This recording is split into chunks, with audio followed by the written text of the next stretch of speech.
Berk Khan was the grandson of Genghis Khan by his eldest son Jochi. Jochi was an accomplished military leader and contributed greatly to his father's conquest of Central Asia. Jochi had at least 14 sons and 2 daughters by his 4 wives. Genghis Khan divided his empire into khanates, each khanate to be ruled by a son after his death. Jochi died 6 months before Genghis, however. The western khanate that was to be ruled by Jochi was thus given to Jochi's eldest son, Batu. Berk Khan succeeded to the khanate, which later became known as the Golden Horde after the death of his brother Batu. Berk ruled the Golden Horde virtually independently. While in the city of Sarayuk in the far west of modern-day Kazakhstan, Berk Khan met a caravan coming from the city of Bukhara. He questioned the travelers about their faith and was subsequently convinced to convert to Islam. Berk's brother Tuk Timur converted to Islam as well. Berk Khan was the first of the Mongols to accept Islam.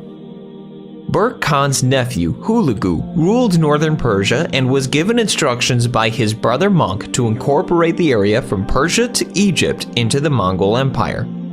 In 1256, Hulagu set off with an army of at least 100,000 men, heading first for the mountain fortresses of the Ismailis. Within a year, the Ismailis surrendered, and their leader Ruknadid Kersha was captured and murdered. Hulagu then turned his attention to Iraq and sent a letter to the Caliph al-Mustasim demanding his submission to Mongol rule. The Caliph, of course, refused. In January 1258, Hulagu's entire army had arrived in Baghdad. The Mongols captured the city within 2 weeks. A month later, al-Mustasim was executed. Baghdad, a glorious city, a city home to intellectuals and artists, a city which had stood for over 6 centuries, was sacked and burned to the ground. Many of Baghdad's citizens were massacred. When this news reached the neighboring Muslim states, they surrendered without any resistance to the Mongols out of fear. Syria was soon incorporated into Hulagu's area of conquest. When Berk Khan heard of the sack of Baghdad, the slaughtering of its Muslim citizens, and the subsequent subjugation of other Muslim cities, he was enraged and vowed to take revenge. He, Hulagu, has sacked all the cities of the Muslims. With the help of God, I will call him to account for so much innocent blood. Hulagu feared an invasion by Berk, and thus withdrew back into Persia, leaving behind a small garrison in Syria. By 1260, the Mongols conquered most of Syria and set off further to the south to subjugate Palestine, in which they succeeded. Their seemingly invincible army was brought to a halt, however, by the Mamluk Turks, who were at the time the rulers of Egypt, Cairo being their capital city. The Mamluk Sultan Kochio sent one of his generals to Palestine. The Mamluks defeated the Mongols and thus brought a halt to the expansion of the Mongol area of conquest. The Mongol general was captured and executed. The Mamluks soon recaptured Palestine and Syria. Hulagu wanted revenge for the defeat of his troops in Palestine and was preparing for war, but was unable to deal with the Mamluks because Berk Khan launched a series of attacks on Hulagu's empire in the Caucasus region, forcing Hulagu to confront him.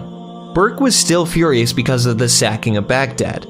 The attacks resulted in an open war between Berk and Hulagu. A conflict further intensified because both supported another claimant to rule the Eastern Khanate, present-day China and Mongolia.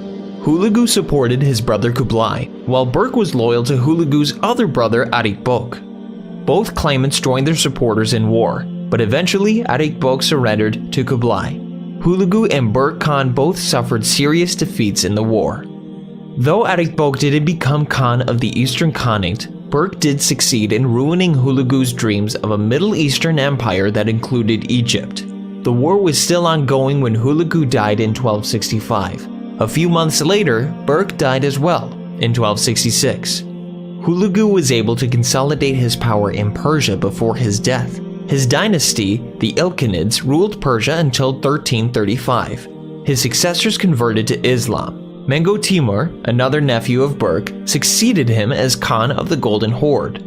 Berk's intervention against Hulagu, which forced the latter to shift his attention from the Mamluks in the west to the conflict with Berk in the east, brought a halt to the further expansion of Hulagu's empire and prevented the further loss of Muslim land, thus saving other Muslim cities from the same fate as Baghdad.